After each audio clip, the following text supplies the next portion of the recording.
Right. So yeah, we're from the Institute of Biomedical Engineering, and we're actually one of the oldest or biomedical engineering organizations in the world.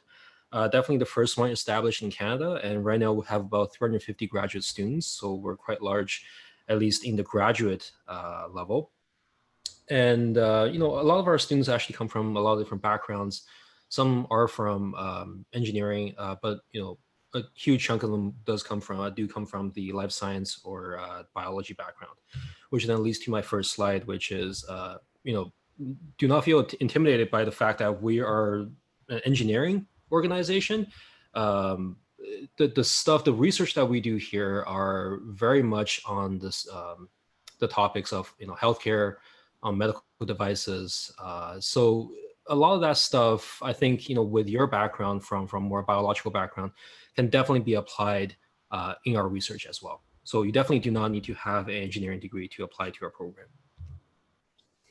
And the first thing I kind of want to, this is definitely a rhetorical question I want to pose to everyone in the chat, which is, where do you see yourself in 5 or 10 years? Now, the reason I asked that question is because obviously you're doing graduate school for a reason, right? Either to improve your job prospect, or to kind of delve deeper into a research topic, or to gain a skill set that you can leverage in industry settings.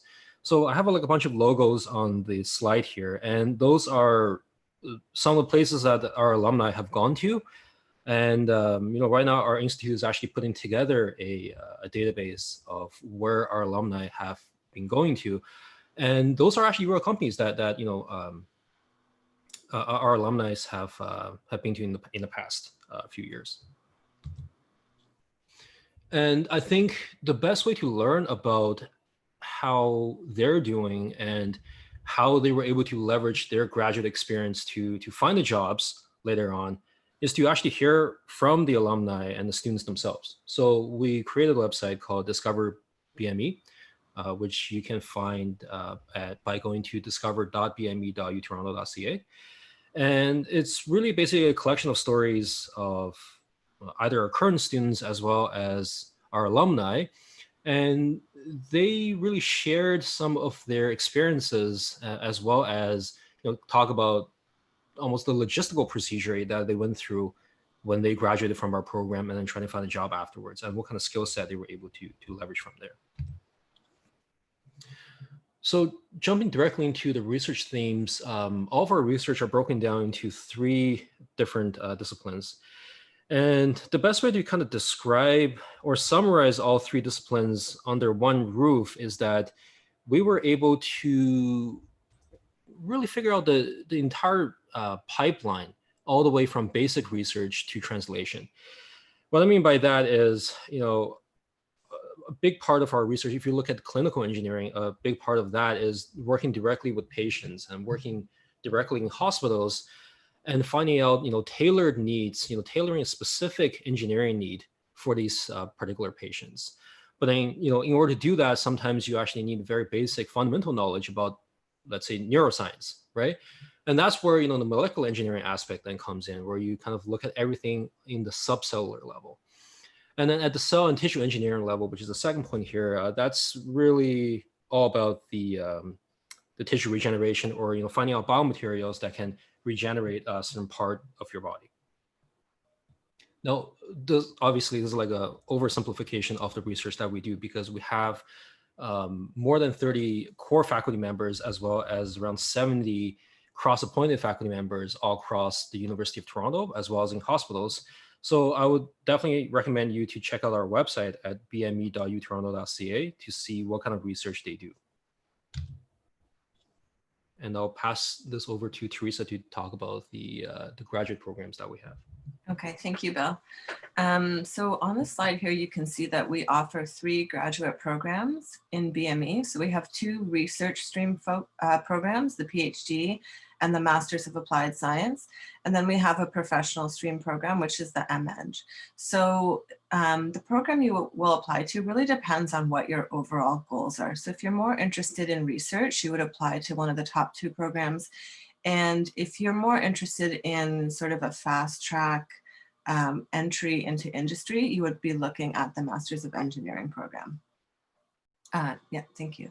So again, we just have the programs listed here. You can see the PhD is typically going to take around 5 years, and the Masters of Applied Science will take around 2.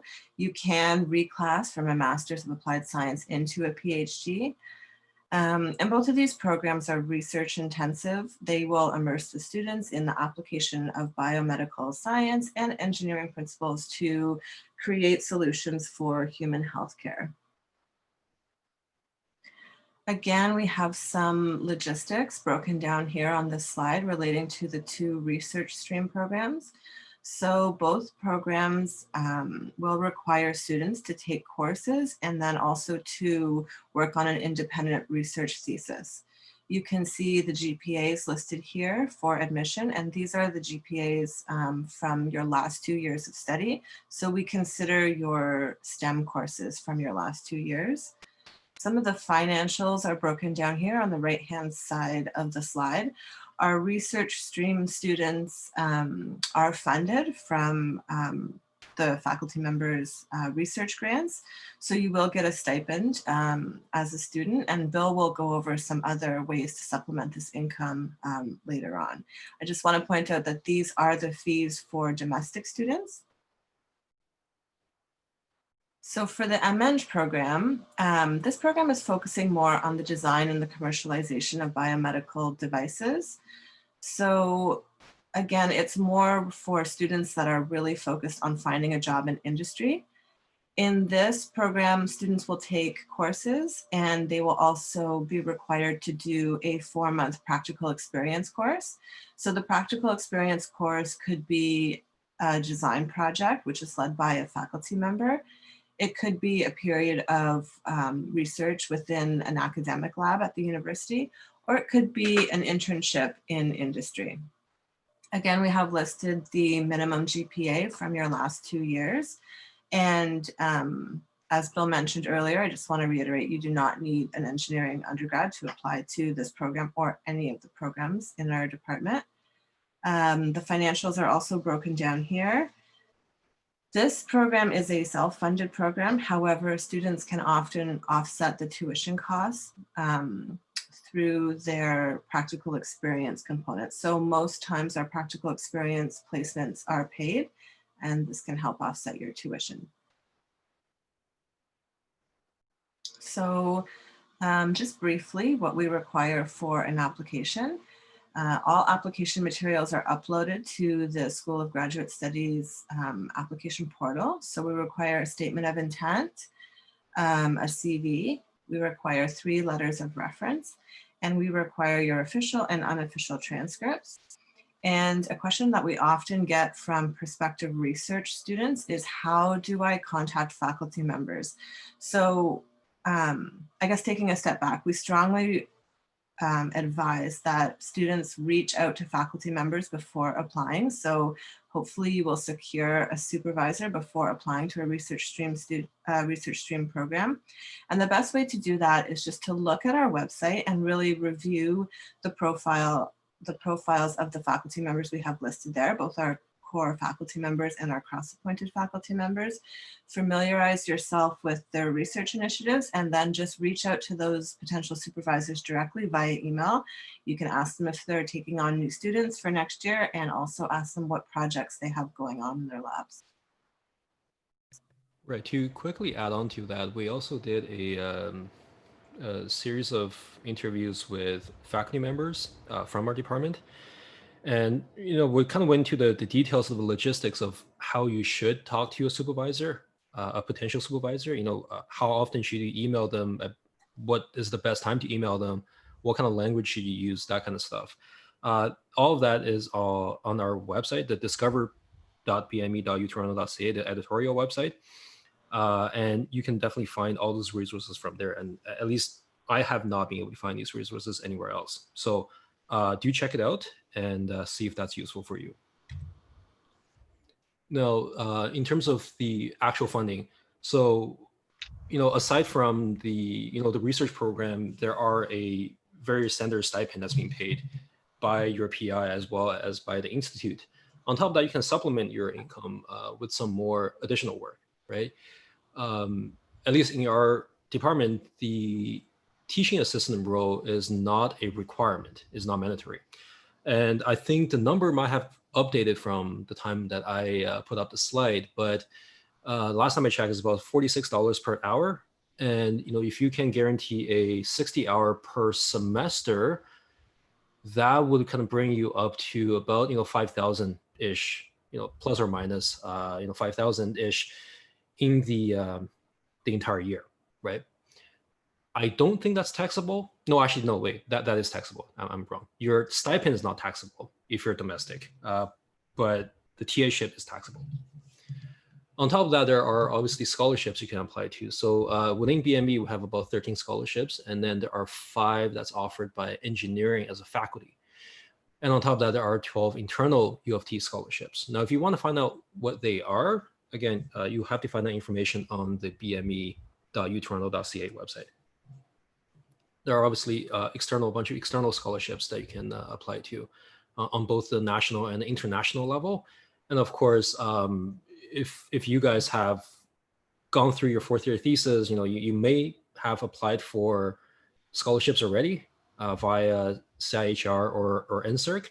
And I think that's one great thing about us is that depends on the research that you do and which lab you apply to. Sometimes CIHR or NSERC grants both work in terms of the research that they support, right? That's definitely not something that is viable in a lot of other engineering institutes because they focus more on NSERC-funded projects. Of course, there's also Vanier, which is a more prestigious type of award, which gives you around $50,000 for 3 years. That would be a total of $150,000 for 3 years of duration of your graduate study. Now, of course, that one is going to be a lot more difficult, a lot more competitive to secure. And at least from BME, we've always had a very good record because of the caliber of students that we accept. Now, in terms of the COVID, I'm not sure if anyone else talked about this part, but this is, I think, pretty common across the university because a lot of this came from the university policy, and part of that also came from the faculty of engineering policy. So right now, if you want to do research, let's say you're starting next year, things might change a little bit, but as of now, the research capacity is being held at 25%, meaning if there are a total of 10 researchers in one lab, I'm assuming they're rounding down. So about a fourth of them are going to be coming into the lab on a shift work basis. And in medicine buildings, because we do have some faculty members who are in medicine control buildings, they're operating at a 50% capacity. And in terms of course delivery for both professional and the research programs, they're both being held online for the fall session. In the winter session, very likely it's going to be online. Don't quote me on this. I mean, I think the university is definitely going to come up with more updated information in the next few months. So yeah, that's pretty much it. If you want to find out more about our programs, I would recommend you to either email us at contact.bme@utoronto.ca, or if you can follow us on a lot of social media channels. We also provide a lot more updates on these channels. We can probably say that in terms of the Twitter followers, we actually have the largest Twitter follower in engineering, aside from the faculty of engineering, which is like one level above us. But we definitely have a huge amount of following on social media as well. So with that said, I think Teresa and I are happy to take your questions, either regarding the application process or program offerings, alumni information, funding, that kind of stuff.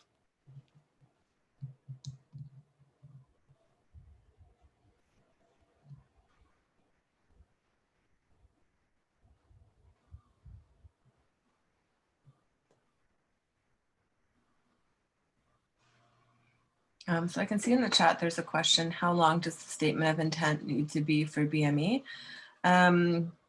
So if you look on the application portal, we actually this year have implemented a template for the statement of intent. So essentially, I believe there are 5 questions and there's a word limit for each question. So you'll really be guided through, and you can really focus on the aspects that we want to hear from you regarding your past experience, you know, some questions about your education and potentially your research experience, that kind of thing. Right, to kind of follow up on that, some of that is also answered in the the podcast interviews that we did. So I'll put that in the chat right now. Check it out. There's also a transcript available, so if you don't want to listen through the whole thing, then you can just Control F, find the answer that you're looking for. The next question, I think, Teresa, you're probably more fitted to answer. The question is, for the MEng, are the specific courses you need? I'm assuming are there specific courses you need to take as prerequisites? So for the MEng program, the way the program is set up is that there are two, you have to take 2 commercialization courses, and then you have to take 4 biomedical engineering courses and an elective of your choice. So there are no prerequisites for the core courses that you have to take. However, in a case where you're choosing to take an elective in another department, I have seen cases where there might be a prerequisite, but for the biomedical engineering courses that we run ourselves in our department, there are no specific prerequisites. So if you're, and that it makes sense because not all of our students are obviously coming from U of T. So, and again, we have students from a wide range of backgrounds. So we have students from engineering backgrounds and those also with life science backgrounds. So the next question is, will there be an interview process? There is an interview process, although essentially, if you are applying for a research stream program, the interview process will really be between yourself and your potential supervisor. For the MEng program, we do conduct some interviews with the admissions committee. So the admissions committee is the body that sort of decides who will be accepted, who they might want to interview before accepting, that kind of thing. Mm-hmm. And there is one question just above this. Do we need separate applications for the master's and PhD program? If we apply for direct entry for PhD and do not get accepted, are we automatically considered for master's? So a couple things to note about this. Firstly, every program that you are applying to requires a different application. So if you're applying to 2 programs in BME, that's 2 applications. And then let's say you're applying to another program in immunology, let's say, or another faculty of medicine department, then that's an additional application. Also just want to highlight that this sort of scenario is why you really want to reach out and connect with potential supervisors first, because if you really want to go to a lab and you talk to the supervisor, they'll be able to advise, do they have funding for a master's student? Do they have funding for a PhD student? Like, that's something that you can really work out with your potential supervisor. Mm-hmm. So the next question is, when are applications due?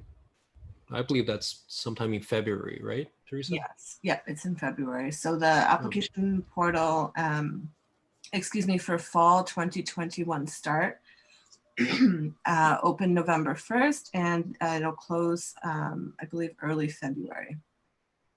Mm-hmm. I think the next question, I'm not sure if it's the one that you already answered, but do we need a separate application for master's and PhD program? And if we apply for direct entry for PhD and does not accept it, are we automatically considered for master's? You do need a separate application for both of them. I'm not sure about the second question. I think there is a kind of like another process. I'm not sure if you guys are doing that though. I mean, so generally the information from all of our applicants is summarized, sort of in a large spreadsheet, and it's circulated to faculty members. So, potentially if you apply for a direct entry PhD and you were not accepted, your application and your information, any sort of internal rankings that the admissions committee might do would be captured on this spreadsheet. So other faculty members have access to this information. Excuse me.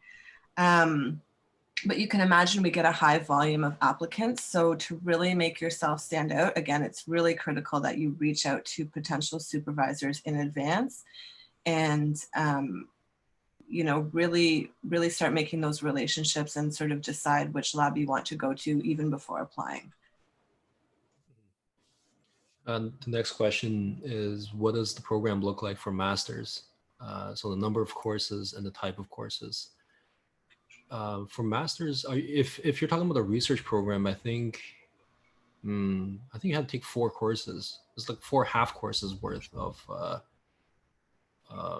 of credits in order to graduate, and that I think you have to do over the course of 2 years, right? That's usually the average timeline for a research stream. For MEng, the Masters of Engineering, I'm not too sure about that. Yeah, so for the Masters of Engineering, it's 7 half courses. The Masters of Engineering is a 1-year program, so you would take 7 half courses in 8 months, and then you would do a 4-month practical experience, and that is also a course, but students would generally take that 1 course over the 4 summer months. So they would be working, you know, in an academic lab or on a project over the summer. Yeah, and in terms of the type of courses, at least for the MASC, the courses are more on the kind of the discovery side, right? Understanding the fundamental phenomenons of biology or of like an engineering concept. And I think on the MEng side, I think, Teresa, you can probably talk more about this, but my understanding is it focuses more on commercialization and more practical aspect of, sometimes even policies, right? What kind of policies do you need to translate the product from ideation to its commercialization. Did I miss anything in terms of the type of courses for MEng, Teresa? Yeah, no, that's like that. I think you made that point well. So the core courses that we have really focus on commercialization. So they focus on, for example, like the regulatory pathway to get a new device approved, that kind of thing. So it's more technically focused, I guess you can say, and again, more geared toward industry, definitely geared towards like entrepreneurship, the business aspect, the business side of things. Yeah, and we've definitely had students in the past who came from the MEng program who mentioned that during the job interview they had with their employers, the fact that they mentioned that they know certain policy numbers help them get a job, which is, it sounds kind of trivial while we're talking about it, but it's a huge thing when you're looking for that job, to have a bit of understanding of how real life works, as opposed to everything being kind of stationed in the academic realm, right? So I think that definitely helped people in the MEng side of things. So the next question is, can you do well in courses for research stream without an engineering background? You certainly can. You certainly can. Like I said earlier, we do have a lot of students who come from a lot of different non-engineering backgrounds.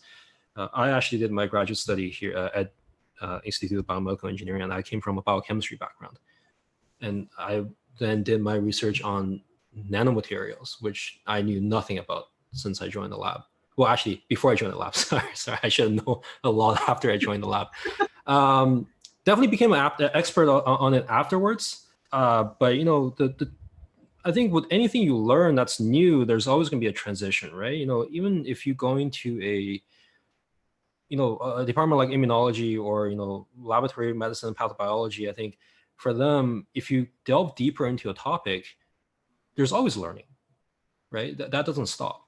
So here it's just a different type of learning, but the process is really the same. The next question is, are there any prerequisites for undergraduate students to apply for master's program? I don't think so. I mean, if you want to specify, what kind of requirements you're kind of concerned about, we can probably address that. But in terms of the GPAs, we've already laid it out. And if you want to look at it again, definitely check out our website. So that's a requirement. And then there's also the logistical application set of requirements, right? Having, I think, references, writing a statement of intent, that kind of stuff. That's pretty regular across all graduate applications at U of T. So I don't think there's any specific requirements.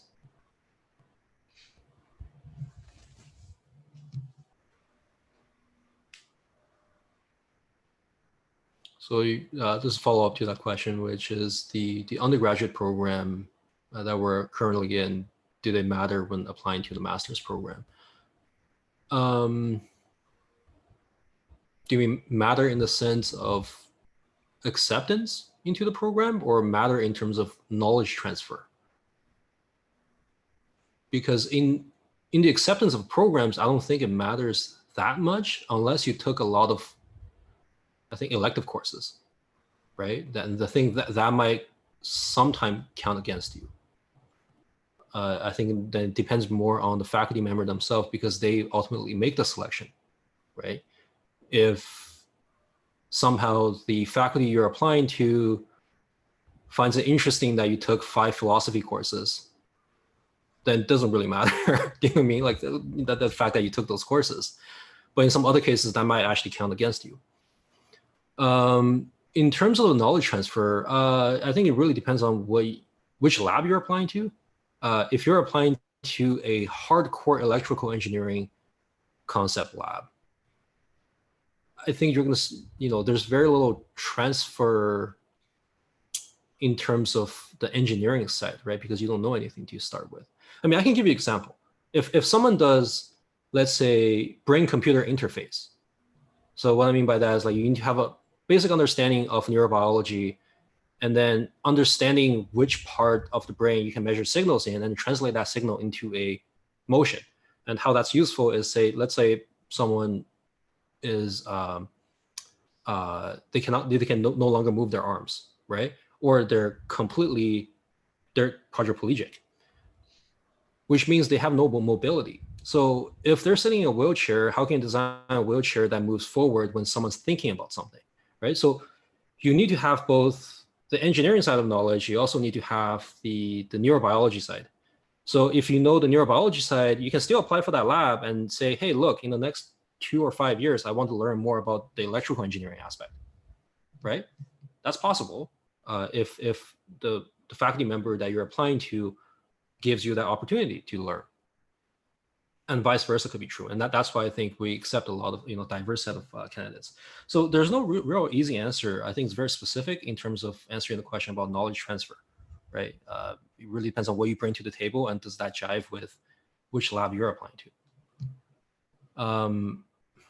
And then the next question is, can we reclassify from a master's into a PhD? Yeah, you can. There's a transfer process. I think after a year of you in the being in the MASC program, you can definitely transfer to the PhD program.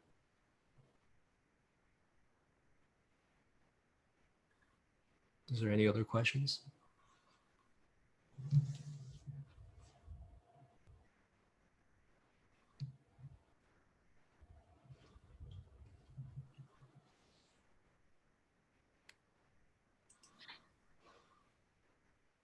Well, if you do have any questions, I would first check out the website.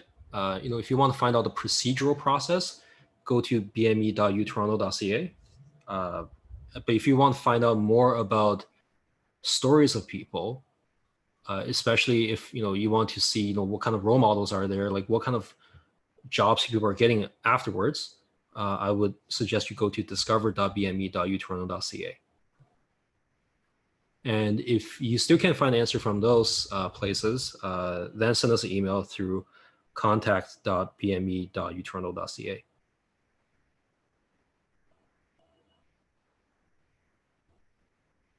And anything else you'd like to add?